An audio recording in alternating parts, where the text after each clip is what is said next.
এই রকম খাবার যদি তোমরা তোমাদের বরকে এই পুজোর সময় বানিয়ে দাও বিকেলে, তাহলে বর হাসতে হাসতে শপিংয়ে নিয়ে যাবে। কিভাবে দই ফুচকা বানালাম দেখো, আর ঝটপট বরকে বানিয়ে খাওয়াও। প্রথমে গোটা জিরে গরম করে গুঁড়ো করে নিয়েছিলাম। এদিকে কাঁচা লঙ্কা, পেঁয়াজ, টমেটো, গাজর, শসা, ধনেপাতা কুচিয়ে নিলাম।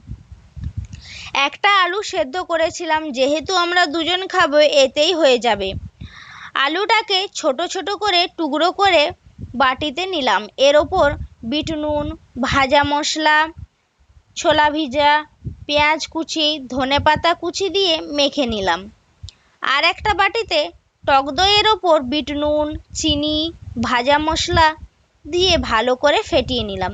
আর একটা ছোট বাটিতে তেঁতুল জল গুলে নিলাম, এটা আমার টক আচার। এর সাথে ভাজা মশলা, বিট নুন দিলাম। এবার সব রেডি, কড়াইয়ে ফুচকাগুলো ভেজে নিলাম।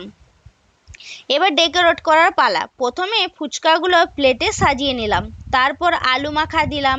এর ওপর শসা, পেঁয়াজ কুচি, গাজর কুচি, টমেটো, ধনেপাতা, কাঁচা লঙ্কা কুচি দিলাম। তারপর টক দই দিলাম, তেঁতুল জলও দিলাম, বাদাম, চানাচুর, ঝুরি ভাজা, ওপর থেকে বেদানা, তার ওপর থেকে আর একটু টক দই, টমেটো সস দিয়ে ভালো করে সাজিয়ে নিলাম।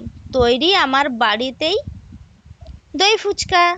তোমরা এভাবে বানিও, ভালো লাগবে।